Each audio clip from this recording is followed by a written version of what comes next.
très rapide introduction puisqu'on est un petit peu en retard. Donc dans les cadres de ces journées, on va vous présenter deux séries d'enquêtes que nous avons réalisées. Donc une dont vous êtes présentée tout de suite. Et puis demain matin, en fait, on attaque la journée par d'autres enquêtes, donc qui elles sont plus directement ciblées sur le public des scolaires. Donc l'enquête qui va vous être présentée aujourd'hui est une enquête qu'a commandée la Fédération française de voile dans le cadre d'une préoccupation qui est la sienne, assez large, sur notre capacité à satisfaire, on va dire, globalement les attentes de nos adhérents et des gens qui viennent dans nos structures pour pratiquer l'activité voile. On a 3 ans pour mener un travail d'enquête à la fois sur les pratiquants, sur l'organisation des structures, pour essayer d'y voir un peu plus clair. Donc il nous paraissait intéressant de rendre compte partiellement de ces travaux. Encore une fois, c'est une restitution tout à fait partielle que vont vous présenter donc, les deux chercheurs qui ont réalisé ce premier travail. Dans la mesure où ce travail est orienté sur les jeunes licenciés de 15 à 25 ans, sur leur parcours sportif, sur ce qui a fait à un moment donné qu'ils ont interrompu la fréquentation des structures affiliées à la Fédération française de voile et donc les raisons d'insatisfaction, etc. Donc je ne vais pas aller très loin dans ce détail-là, mais les éléments qui ressortent de cette enquête nous donnent des indices, nous donnent des indications qui évidemment ont pour les gens qui travaillent dans nos structures un impact sur la nature de l'accueil qu'ils peuvent réaliser, y compris sur des publics scolaires et sur des publics jeunes d'une manière générale. Donc voilà pourquoi on a placé cette enquête qui, à l'origine, s'intéresse de façon très précise à des gens qui, à un moment donné dans leur carrière sportive, ont eu une licence à la Fédération française de voile. Donc on est un petit peu décalé par rapport au public cible, mais néanmoins, les conclusions nous paraissaient être suffisamment intéressantes pour qu'on vous les présente aujourd'hui, sachant encore une fois donc, les enquêtes de demain matin sont directement sur ce public cible. Voilà. Donc Cécile Créage, donc je suis chargée d'études et je travaille depuis maintenant plusieurs années sur les pratiques de la voile. Et donc aujourd'hui on va vous présenter entre autres les résultats de l'audit et également l'ensemble des résultats qu'on a pu avoir nous sur nos différentes enquêtes qu'on a menées pendant notre formation et par la suite depuis quelques années. Donc les différentes populations qu'on a pu interroger sont diverses. Donc Richard a rappelé donc l'enquête de l'audit, ce sont des licenciés clubs âgés entre 15 et 25 ans. Également, pour ma part, j'avais réalisé une enquête sur des licenciés adultes dans 4 clubs de la région nantaise. On a également une enquête réalisée par Arnaud sur des planchistes hors cadre fédéral. Une enquête que j'avais menée pour l'ENV sur les athlètes de haut niveau en voile olympique et les diplômés BE1 voile. Donc là, c'est vraiment un ensemble qui nous permet à chaque fois, à chaque nouvelle enquête, de voir si nos résultats sont toujours valides, si on peut justement présenter. Là, je vais surtout parler des modes d'accès, des conditions des débuts de pratique. Donc c'est vrai que toutes ces enquêtes nous ont permis vraiment d'étoffer notre discours sur ce point-là. Donc on a souhaité vraiment intervenir sur les débuts dans la pratique. Dans toutes les enquêtes, ce sont vraiment des données incontournables, et notamment l'âge d'accès dans l'activité et les moyens de découverte. Donc on a différentes méthodes en fait pour travailler, donc notamment un questionnaire d'enquête. Dans tous les questionnaires qu'on a pu mener, on a à chaque fois essayé de connaître les débuts dans la pratique, donc pour savoir comment et quand les navigateurs ont acquis leurs compétences, voir quels étaient justement leur parcours, les différentes étapes qu'ils ont pu avoir dans la pratique de la voile. Donc surtout les débuts dans la pratique, l'âge des premières navigations, les lieux de découverte de l'activité, quels étaient les initiateurs, leur support d'initiation. Un deuxième item sur la pratique, les pratiques actuelles, donc on leur demande sur quel type de support ils naviguent aujourd'hui, mais sur quel type de support ils ont pu naviguer, les licences qu'ils ont possédées, les lieux de pratique. Donc là en l'occurrence sur l'enquête de l'audit, ils étaient tous passés dans un club, mais on leur demande s'ils naviguent en dehors, avec qui, sur quel support, des établissements, si c'est dans des établissements privés ou à l'UCPA ou etc. Et également toute la partie du talon sociologique en fait, qui est vraiment très importante pour nos travaux. Donc tout ce qui concerne l'âge, l'origine sociale, la situation scolaire, les diplômes scolaires possédés, les autres pratiques sportives en dehors de la voile. Donc ça nous permet aussi de mieux connaître les pratiquants de voile, et la pratique sportive des parents qui est également un élément incontournable pour comprendre les parcours dans la pratique. Donc les différents moyens de découverte et d'initiation, on peut les répertorier. Donc les parents, la famille élargie, les amis des parents, donc ça, il n'y en a pas énormément, mais certains ont appris par les amis des parents, les amis, les collègues, la voile scolaire, qui est également une réponse donnée, les centres de vacances, et certains, la démarche personnelle, donc c'est ceux qui nous répondent, quand on leur demande avec qui avez-vous appris, ils nous répondent seuls, qui n'ont pas eu forcément d'initiateurs dans leur environnement proche. Donc on voit bien au final que les modes d'accès se sont élargis dans la pratique de la voile par rapport au temps plus ancien.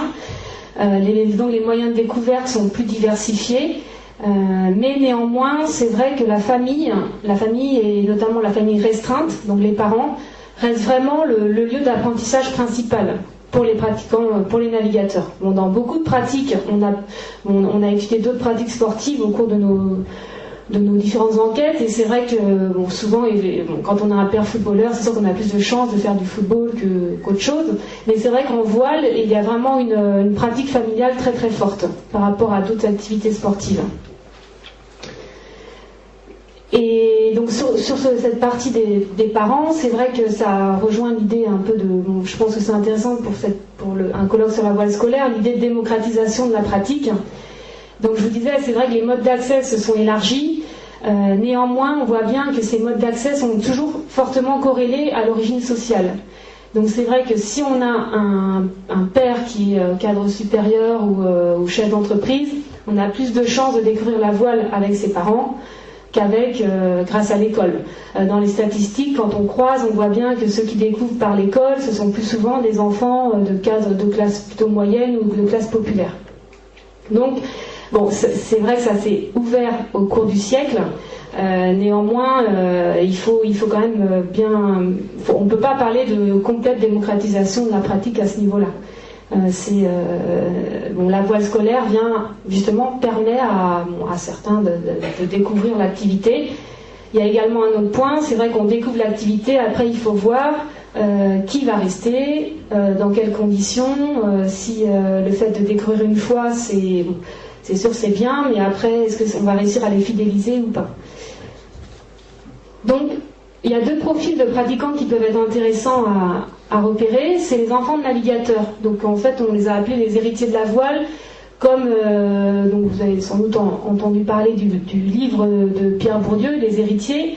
Donc c'est un peu le même parallèle. Donc les héritiers qui sont caractérisés par leur proximité à l'univers culturel. Donc ici ce sont des navigateurs qui justement sont proches de l'univers de la voile par leurs parents. Donc là, pour ces personnes-là, c'est vrai que la mer, la voile, les bateaux, ce sont vraiment des choses acquises comme des choses banales. La navigation, c'est vraiment... vous savez, quand on leur demande, il y a certaines personnes, on leur demande comment ils ont appris à naviguer, ils sont même pas capables de nous dire en fait comment ils apprennent à naviguer. Et puis même le mot apprendre, pour eux, c'est même pas... moi, on m'a déjà dit... c'est pas apprendre comme on apprend ailleurs, puis je sais même pas comment j'ai appris, moi j'étais tout le temps sur les bateaux, etc. Donc je pense qu'il y a vraiment à faire une distinction entre les enfants de navigateurs et les enfants de non-navigateurs. Donc on voit bien qu'il y a une affinité précoce avec cet univers, il y a une inculcation sans obligation. En fait, ça se limite à des formes d'incitation, et c'est pour ça qu'on vous dit, moi on m'a jamais obligé à naviguer, mais bon... C'est des prédispositions sportives, en fait, des prédispositions à cette pratique. Donc ça paraît évident, c'est une pratique qui paraît évidente, et en fait quelque part on est navigateur malgré soi. Quand on devient navigateur, on aime cette pratique, mais on a toujours baigné dans la pratique. Et deuxième catégorie de pratiquants, donc des pratiquants donc enfants non navigateurs, on voit bien que les enfants non navigateurs, l'âge d'entrée est repoussé. Donc la découverte de la pratique arrive plus tardivement. souvent après l'âge de 8 ans, ou grâce à la voile scolaire, donc c'est souvent après 8 ans. Les acquisitions, c'est pareil, dans les entretiens, on nous parle plutôt d'étapes. Alors, ils ont plutôt un discours sur, bon, j'ai d'abord appris sur tel support, je suis allée dans tel club, après j'ai voulu passer sur un autre support, etc. Je suis allée voir un autre club. Donc, il y a plus l'idée de formation rationnelle et méthodique par rapport aux héritiers qui, eux, c'est vraiment... sont passés d'un support à l'autre, mais pour eux c'est tout un ensemble, et puis il n'y a pas seulement les bateaux, il y a également tout l'environnement marin qui est complètement omniprésent en fait dans leur vie. C'est comme, si vous voulez, il y a aussi un ouvrage qui a été fait sur les musiciens, c'est un petit peu pareil, ils n'arrivent pas trop à retracer leur histoire, en fait c'est un peu flou, il n'y a pas grand-chose pour eux, il n'y a pas grand-chose à dire tellement ça paraît évident en fait. Donc sur le poids de la tradition familiale, on voit bien donc dans l'enquête sur l'audit, donc c'est quand même, bon je rappelle, comme disait Richard, ce sont les licenciés club, mais ça c'est quand même intéressant. Donc 70%, 70,9% ont découvert l'activité avec un membre de leur famille, dont 62 avec leurs parents. Parmi les licenciés club, l'enquête a été faite en 2005. Donc une très forte pratique de la voile chez les parents. 77% des pères et 52,9% des mères naviguent. Donc là, on n'a pas, comme c'était un questionnaire, on était un peu limité aussi par le questionnaire. Il faudrait plus creuser, savoir quelle fréquence les parents naviguent, ça serait intéressant, s'ils naviguent en régate ou pas, depuis combien de temps, s'ils sont propriétaires du support, etc. Bon, après, c'est vrai qu'il y a énormément de différences. On ne peut pas globaliser en fait l'ensemble des pratiquants, il y a énormément de choses plus subtiles derrière. Et également un âge d'entrée très précoce dans l'activité, donc avant 12 ans. Notamment, certains même 0, quand on leur demande à quel âge avez-vous débuté, 0, c'est tout de suite direct sur le bateau. Donc il y en avait quelques-uns avant 3 ans. Donc 8 pratiquants sur 10 ont débuté avant 11 ans. Donc c'était quand même une population vraiment ancrée dans la pratique au niveau des licenciés clubs. Donc c'est vrai qu'ils sont nombreux à parler à utiliser cette expression, être tombé dedans étant tout petit. Ça fait vraiment référence, comme je vous disais, à cette emprise du milieu marin dans l'univers de vie familiale. Sur les non-navigateurs, j'ai pensé que c'était plus intéressant pour le colloque de parler de la voile scolaire. Donc, ce qu'on peut dire sur les résultats de l'audit, donc 14,9% ont déclaré avoir découvert l'activité par l'école.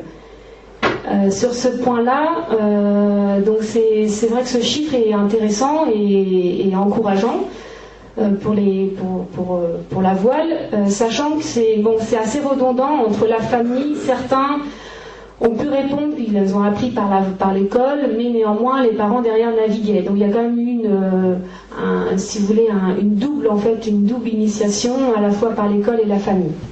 Donc ce qu'on retrouve, c'est que son principe, majoritairement, ce sont des statistiques, donc ce sont les données sont prioritairement des femmes. Donc sur l'échantillon des 15-25 ans, donc c'était surtout les 15-22 ans. Ce sont des personnes qui sont issues des classes sociales moins favorisées économiquement et culturellement, sachant qu'on avait un panel parmi ces navigants-là de classes sociales favorisées, c'est vrai. Donc là, ce sont ceux qui sont légèrement moins favorisés. Donc néanmoins, des débuts précoces également, avant 12 ans. Donc ils ont débuté voile scolaire au primaire. Mais là, on n'avait pas détaillé, j'ai pensé à ça tout à l'heure pendant les autres interventions. Je me disais que c'est vrai qu'on aurait pu demander donc ils ont répondu voile scolaire, mais on ne sait pas si c'est primaire ou secondaire.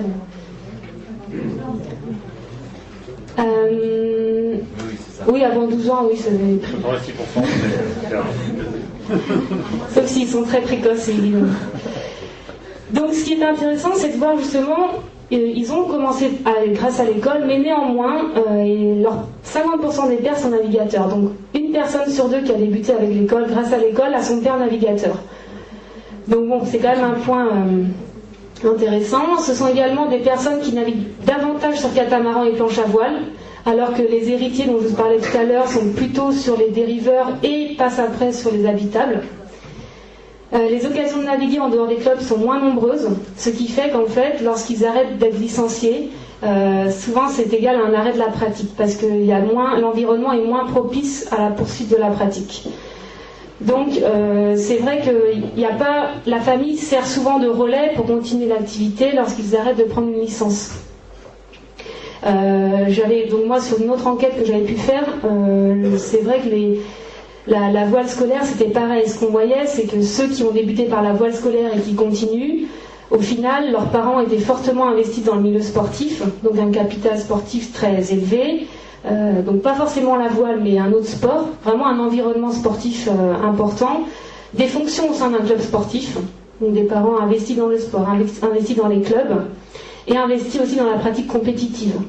Donc c'est pas forcément la voile qui va aider à continuer, mais également tout cet environnement, cet héritage en fait sportif familial.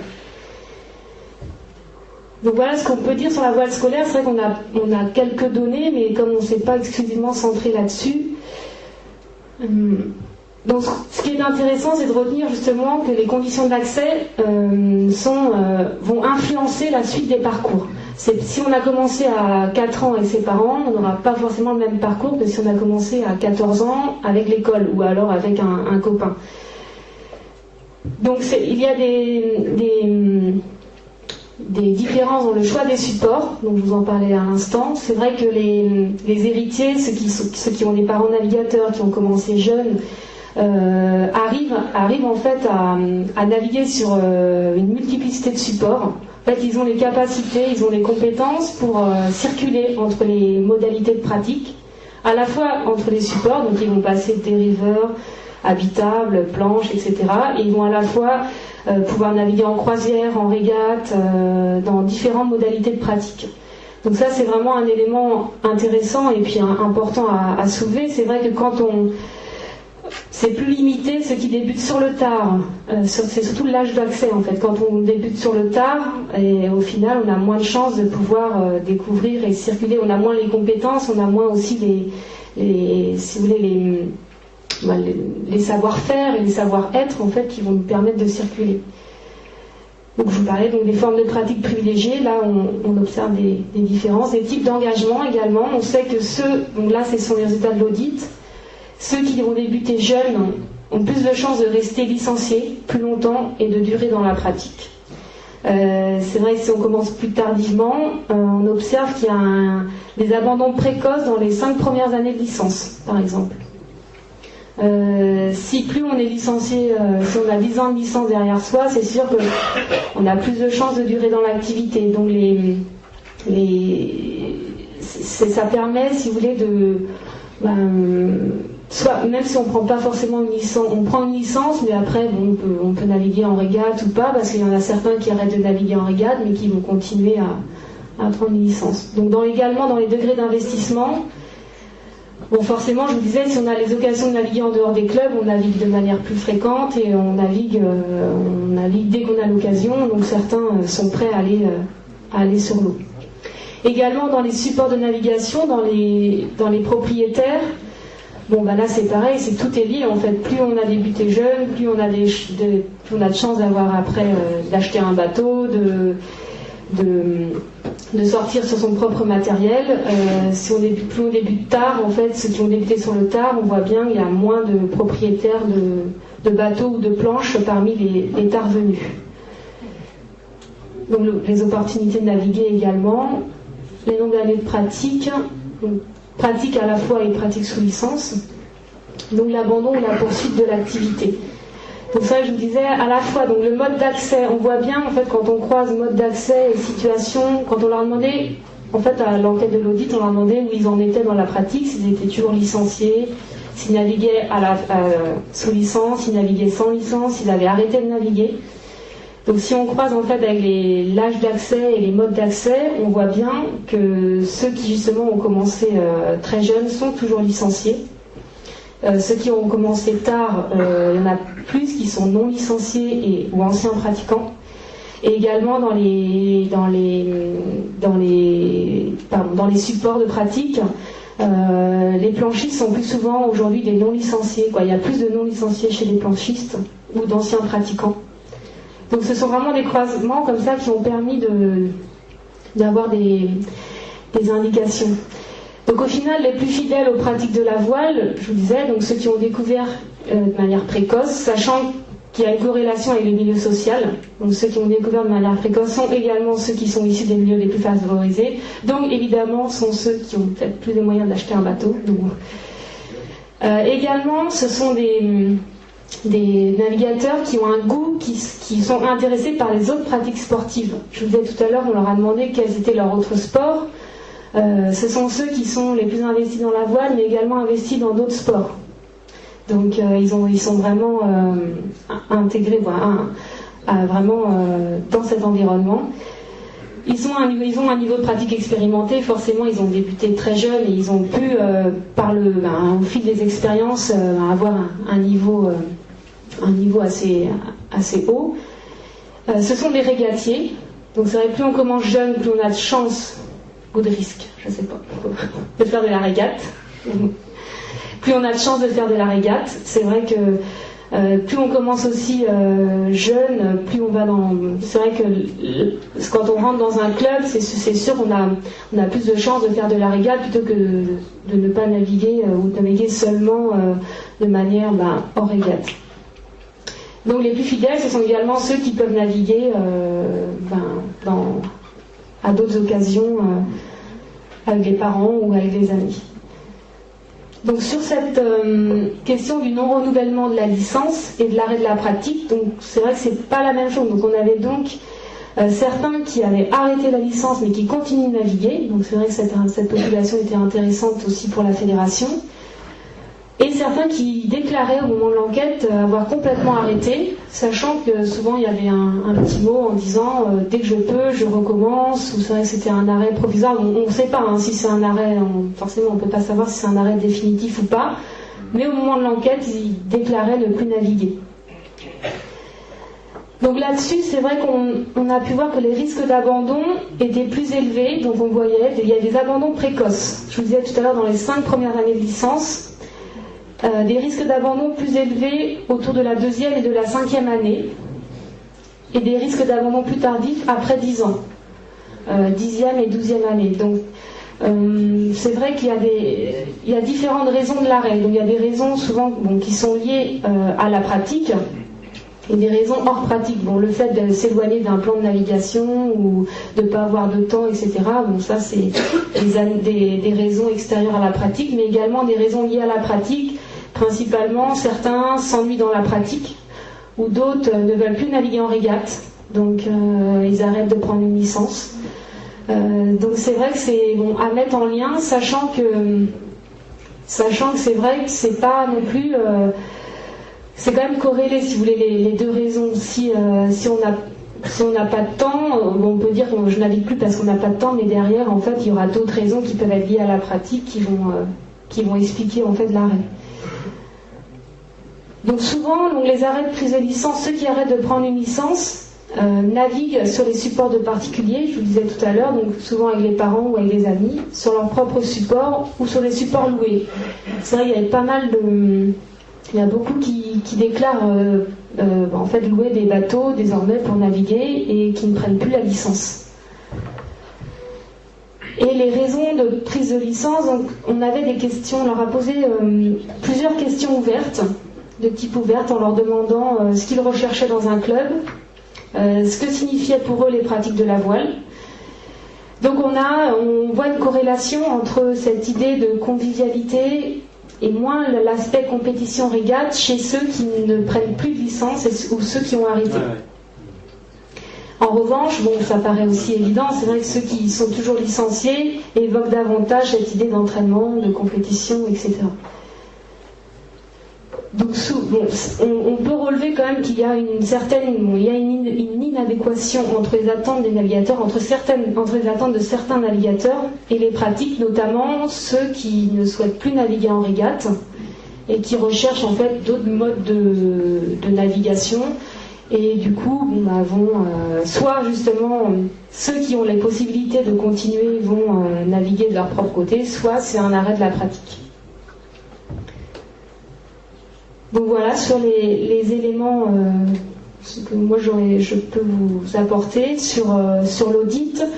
Donc c'était donc toutes ces données-là sont issues en fait de l'ensemble des enquêtes. Donc c'est vrai que c'est des données qui sont vraiment fiables, notamment sur les modes d'accès. On a pu retrouver toutes ces données dans chaque enquête. En fait, l'idée de l'âge d'accès, des initiateurs, je vous disais tout à l'heure, des enfants de navigateurs, non navigateurs. Donc je pense que c'est vrai que sur la voile scolaire, accrocher un enfant à la voile, c'est sûr que ça va être plus facile si l'environnement derrière et si les parents sont sportifs. C'est vrai que sur la première intervention, on parlait, je ne sais plus exactement ces termes, mais c'est vrai que si derrière les parents sont là, si on connaît bien le sport, etc., ce sera plus facile de mobiliser un élève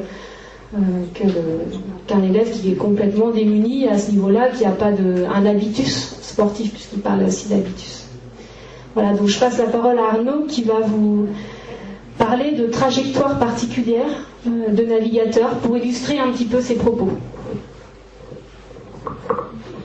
Merci, j'en aurai pas pour très longtemps parce que je suis chargé de conclure et de simplement vous montrer quelques trajectoires pour, je dirais, illustrer tout l'intérêt de notre enquête. À écouter les différentes interventions depuis le début d'après-midi, en fait, on a beaucoup parlé d'offres, donc que ce soit du côté de l'éducation nationale, que ce soit du côté de la fédération. En parlant, j'ai noté ça de l'élève au singulier.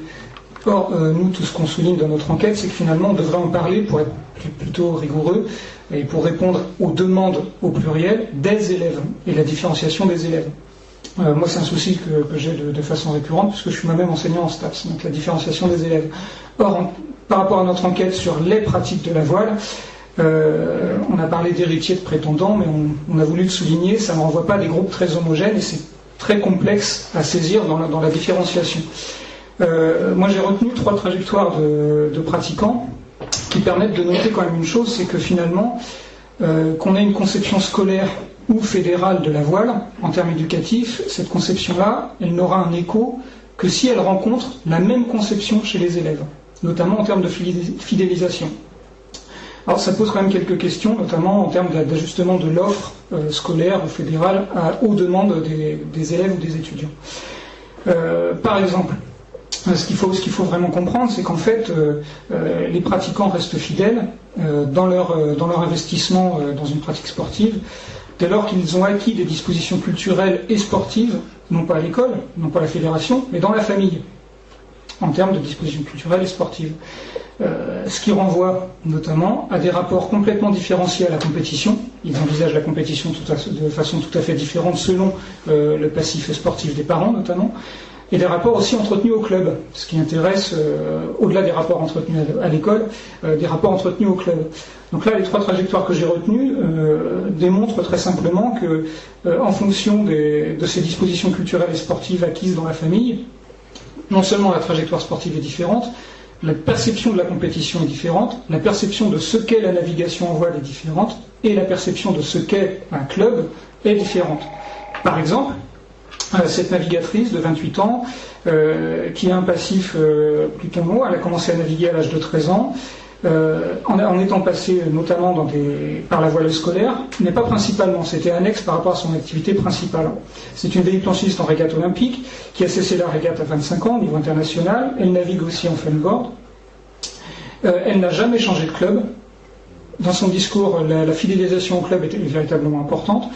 Elle est un père véliplanchiste régatier, compétiteur de niveau international lui aussi, enseignant de PS, et elle a une mère véliplanchiste, elle aussi régatière, qui est elle aussi enseignante de PS. Alors difficile d'y échapper. Néanmoins, difficile d'y échapper. Alors je signale ces propos pour souligner toute l'importance des dispositions culturelles dans l'application dans la régate. Elle m'explique ça, comment elle est venue à la régate. Elle me dit qu'au début, depuis que je suis né, le souvenir de mes vacances, c'est les parkings de planches dans le combi de mes parents. Et ça ne me branchait pas du tout la planche à voile. Donc là, effectivement, elle a un a priori plutôt négatif sur la planche à voile à force d'y avoir goûté. Néanmoins, cette transmission d'habitus fonctionne quand même, puisque quelques années plus tard, elle explique, j'avais un copain qui ne connaissait pas vraiment bien, que je ne connaissais pas vraiment bien à l'époque, mais qui avait fait le triangle Ouest-France. Il avait gagné son poids en je ne sais plus quoi. C'était un truc vachement bien. Et mon père m'a dit, bah écoute, si tu veux faire cette compète, le problème c'est qu'il faut que tu apprennes à faire de la planche. Et moi je me suis dit, gagner mon poids en je ne sais quoi, et ben l'année prochaine, papa, je veux le faire le triangle Ouest-France. Et là on voit bien tout ce que disait Cécile tout à l'heure, c'est-à-dire l'inculcation très douce, sans obligation, voilà. On va dans un club et puis on y reste finalement une quinzaine d'années. Et on s'inscrit véritablement dans une logique de compétition. Avec un rapport à la compétition très très fort, puisqu'elle l'explique elle-même. Je suis tombé dans ce système-là tout de suite, et c'est vrai que c'est génial de faire tous les week-ends de la planche quand il y a d'autres jeunes, que tu te tires la bourre et que tu t'entraînes. Par rapport aux valeurs en disposition culturelle, on retrouve en fait exactement la notion d'héritier dont on parlait, puisqu'elle explique aux entraînements, c'était des gens qui avaient sportivement des valeurs auxquelles j'adhérais, dans le sens où c'était des choses construites, c'était on va sur l'eau, etc., etc., etc. Donc on voit vraiment toute la transmission qui s'effectue, et c'est pas parce qu'elle passe par l'école que ça va changer cette conception-là. Elle va même m'expliquer que certains stages scolaires la gonflaient particulièrement parce qu'elle était incapable de se mesurer de façon compétitive au même titre qu'elle le faisait dans son club sportif, ce qui paraît assez logique. Autre parcours, à contrario, d'une étudiante en STAPS qui a commencé la planche à voile à 11 ans, puis qui est passée sur différents supports et qui a commencé, elle, par la voile scolaire. Donc elle a essayé le catamaran, puis l'habitable, toujours en stage scolaire, puis stage estivaux. Elle ne régate pas, elle ne pratique pas en club, elle loue les équipements et le matériel de navigation, elle navigue occasionnellement en croisière. Alors c'est tout à fait le genre de pratiquant dont on se dirait, voilà, elle a un rapport à la compétition qui est plutôt fait de distance, quoi. Elle n'aime pas trop la compétition, etc. Mais c'est beaucoup plus complexe que ça. C'est-à-dire que ce qu'il faut comprendre, c'est en termes de trajectoire sportive, que son attachement à la navigation à la voile se comprend au regard de de son détachement de la compétition, de l'univers compétitif, notamment en gymnastique, où elle a été compétitrice au niveau régional pendant une dizaine d'années. Elle explique très simplement, moi j'ai quand même le besoin de bouger, non pas qu'une activité doive être trop intense pour moi, mais j'aime bien le haut niveau. Je ne suis pas trop compète, je suis plus loisir, détente, évasion, compétition. Vous voyez, elle dit à la fois qu'elle aime bien le haut niveau en gymnastique, mais par rapport à la voile, elle aime bien tout ce qui est loisir, détente, etc., etc. Alors je lui demande, mais quand vous étiez en gym, c'était important pour vous, l'esprit gagne, l'esprit compétition? Ah oui, je pense que je n'aurais pas aimé de dernière. Ça tournait très bien, je ne me posais pas trop de questions, je faisais ce que j'arrivais, j'allais toujours au-delà de mes limites. Par contre, en ce qui concerne la voile, elle n'envisage cela que comme la recherche de sensations, qu'on retrouve aussi dans des sports divers. J'aime bien le ski, j'aime bien le snow, l'escalade, les sports, etc. Donc en fait, l'implication dans une activité comme la voile ne se comprend pas uniquement au regard de son attachement soit à un club, soit à l'école, ça se comprend au-delà, bien au-delà dans la trajectoire familiale, sportive, familiale, etc., qui se joue ailleurs en fait. Et dernier point pour ça, je vous disais tout à l'heure que ça se joue véritablement sur le rapport au club. Elle explique très simplement, quand je lui pose la question, pour vous, un club de voile, c'est quoi? Un club de voile, pour moi, ça me permet de louer du matériel. C'est vrai que ça serait bien d'avoir son propre matériel, mais c'est très cher. Alors je lui demande, mais pourquoi alors? Quels sont les clubs de voile dans lesquels vous allez? Elle me dit, je fais que des stages à l'UCPA. Alors, pourquoi vous allez à l'UCPA? C'est du service. Elle envisage le club uniquement comme du service. Par contre, effectivement, je reviens quand même sur sa trajectoire, elle est enseignante en STAPS, enfin, elle est désormais enseignante, elle était en STAPS.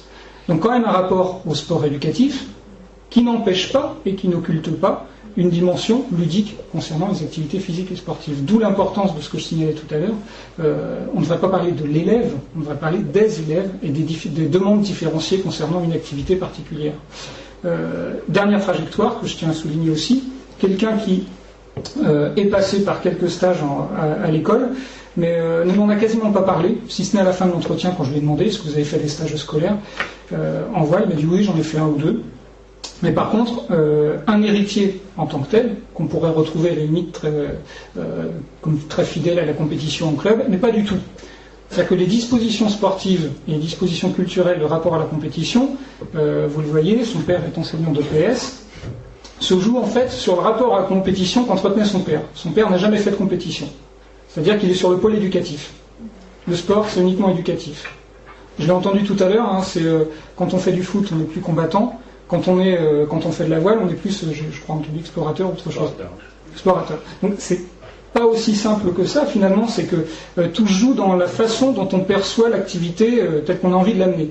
Alors cette personne qui donc a priori a du mal avec la compétition telle qu'elle est instituée dans les clubs, néanmoins explique très, très fortement que ce qu'il aime, notamment dans la pratique de la voile, c'est, je reprends, moi, cette année, hors ces dispositions sportives, j'ai fait un petit peu de volley, mais la gym, j'ai arrêté. C'est le niveau requis en compétition, en fait, je sentais que je ne pouvais plus suivre. J'adorais ça, mais ça me demandait beaucoup d'autres entraînements en semaine.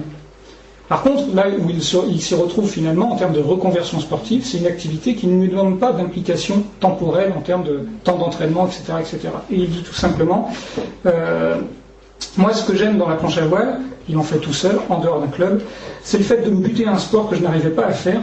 Je tombais à l'eau tout le temps, j'avais arrêté sur le moment et je m'étais un peu découragé. Puis il y a mon frère qui m'a poussé, qui m'a aidé un petit peu par derrière et qui justement m'a fait retester la planche à voile. Et je me suis rendu compte qu'à la fin de la première journée, j'étais tombé à l'eau des dizaines et des dizaines de fois, mais que je n'étais pas si mécontent de ça. Je sentais un petit peu quelque chose et je me disais, bon bah demain je retente. Et au lieu de me dire j'arrête parce qu'aujourd'hui je n'ai pas arrêté de tomber sur l'eau, je me suis dit demain je recommence et peut-être tout ce que j'ai fait aujourd'hui n'aura pas servi à rien. Donc là vous retrouvez en fait l'esprit de compétition qui se reporte sur un autre type d'activité. Et qu'on comprend au regard des dispositions sportives de ses parents qui l'ont impliqué dans un club de volley, un club de gym, etc. etc. Donc, pour finir, je reprendrai la phrase que j'ai dit tout à l'heure, c'est-à-dire que par rapport à la voile scolaire, on aura toujours la volonté de réfléchir sur l'offre, comment on adapte la voile pour en faire un outil scolaire, un outil éducatif, etc. Mais si on oublie de réfléchir à la façon dont les demandes concernant les pratiques de la voile peuvent s'organiser, notamment en termes sociaux, on aura toujours du mal un peu à trouver un public en adéquation avec ce qu'on propose. Voilà.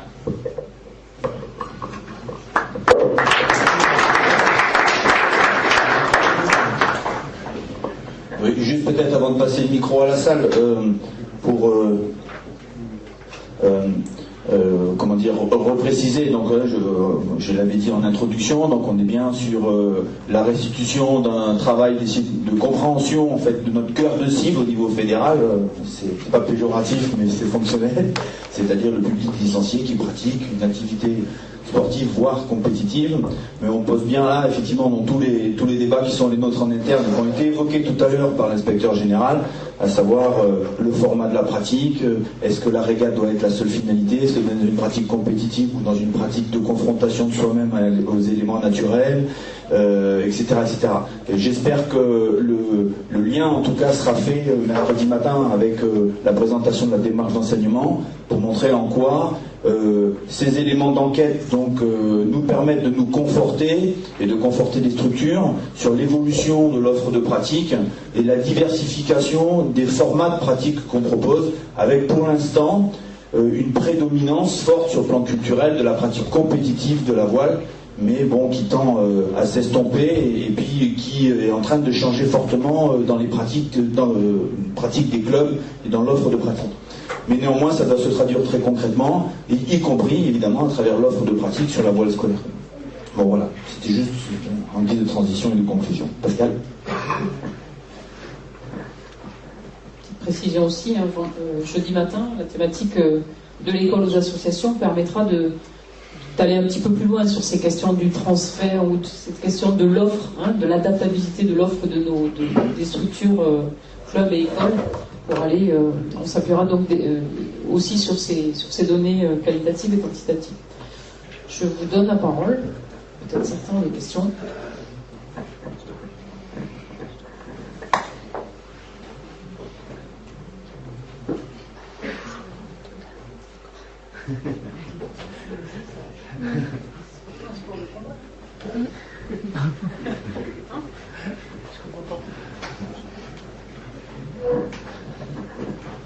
Quand vous avez parlé de démarrage précoce de l'activité qui favorisait la fidélisation, est-ce que vous avez vu apparaître dans vos enquêtes, à un moment ou à un autre, l'aspect lié aux pratiques des enfants très jeunes qu'on a lancé depuis maintenant une bonne quinzaine d'années au travers des jardins des mères et des Messaillons?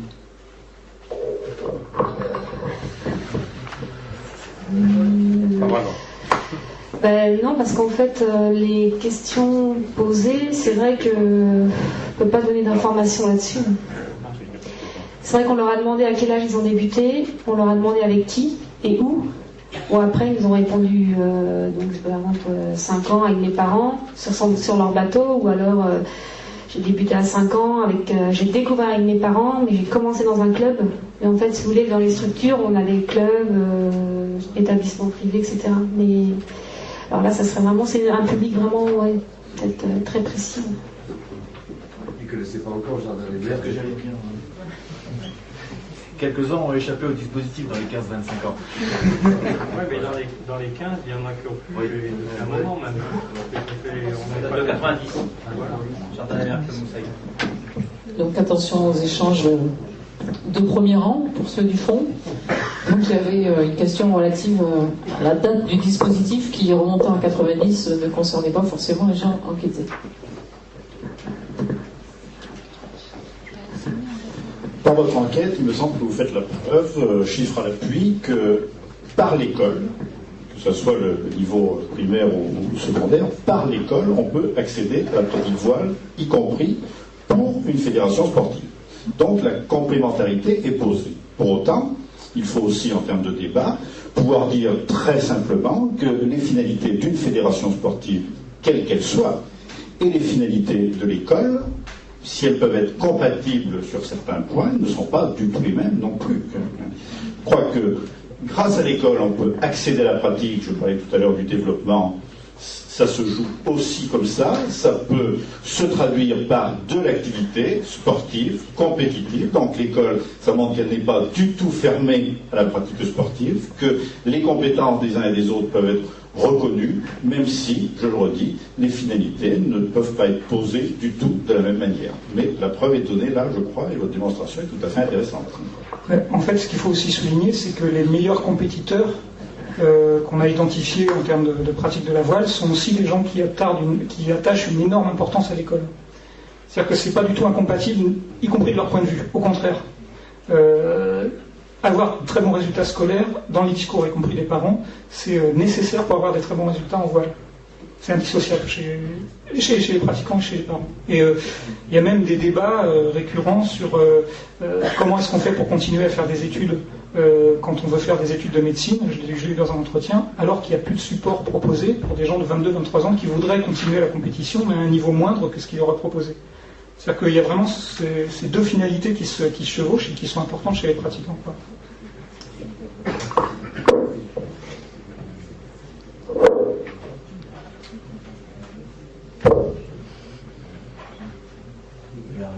Je veux bien compléter la réponse, peut-être, mais on est le point de vue de la fédération, parce que notre vice-président. Non, je pense qu'il faut effectivement accepter de jouer carte sur table. Il est clair que la fédération a des nécessités de développement, on pourrait l'appeler comme ça, notamment dans le cadre des conventions qui nous lient avec notre ministère, qui nous imposent un certain nombre de résultats dans le cadre de la LOLF, que vous connaissez bien. Donc nous aussi, on est soumis à ça. Et un des indicateurs que nous impose le ministère, c'est les licences, tout simplement. Donc c'est pour ça qu'on s'intéresse plus particulièrement à ce problème de licence. C'est pas que ce soit notre seul et unique objectif. Donc on a ce premier point-là. Donc néanmoins, voilà. Cela dit, effectivement, on se préoccupe aussi d'un accès le plus large. On pourrait considérer qu'il y a un intérêt indispensable, et ça fait partie des messages qu'on cherche à faire passer auprès des responsables, mais des structures, mais aussi de la formation de nos moniteurs. Il y a nécessité à finaliser une pratique scolaire de la voile dans le cadre scolaire, et puis si ça ne débouche pas sur autre chose, l'expérience en tant que telle est déjà utile, elle est déjà formatrice, elle est éducative, donc elle nous intéresse en tant que telle, c'est déjà un accès, ça participe de la démocratisation de l'accès à l'activité voile dont on parlait tout à l'heure, donc voilà, on pourrait dire que c'est déjà une fin en soi, mais néanmoins, nous on a tout intérêt à sensibiliser nos structures sur l'impact non négligeable qu'il peut y avoir sur le retour, on pourrait dire, dans les structures de ces jeunes, dans la mesure où ils prennent goût à la pratique. Donc il y a un enjeu, non seulement à ce qu'ils y viennent, mais à ce qu'ils y reviennent. Et de ce point de vue-là, on va pouvoir arriver à trouver on est persuadé, trouver des terrains de discussion, des terrains d'entente sur la satisfaction de ces attentes-là, compatible avec les exigences programmatiques, avec les exigences d'objectifs et les exigences méthodologiques du système éducatif. Pour nous, il n'y a pas de hiatus, il faut effectivement que les deux choses se réunissent, mais bon, affirmons clair qu'effectivement, on a des objectifs qui peuvent être spécifiques, enfin, je pense. Oui, un petit complément au complément. Non, simplement, je crois qu'il faut avoir bien en tête qu'une fédération comme la nôtre a une dualité, quelque part. Une dualité, parce qu'en effet, c'est une fédération qui a une délégation d'un ministère pour organiser un sport, qui est celui de la voile. Donc, à ce titre, nous sommes subventionnés par le ministère et nous avons des missions. Et entre autres missions, on doit se faire en sorte de faire sortir une élite sportive qui représente la France sur différents plans d'eau, que ce soit en vol olympique, à l'America Cup, et ainsi de suite. Et puis, l'autre élément important, sinon fondateur même de la fédération, avant que le ministère nous délègue en effet cette responsabilité, c'est que nous sommes une fédération de clubs.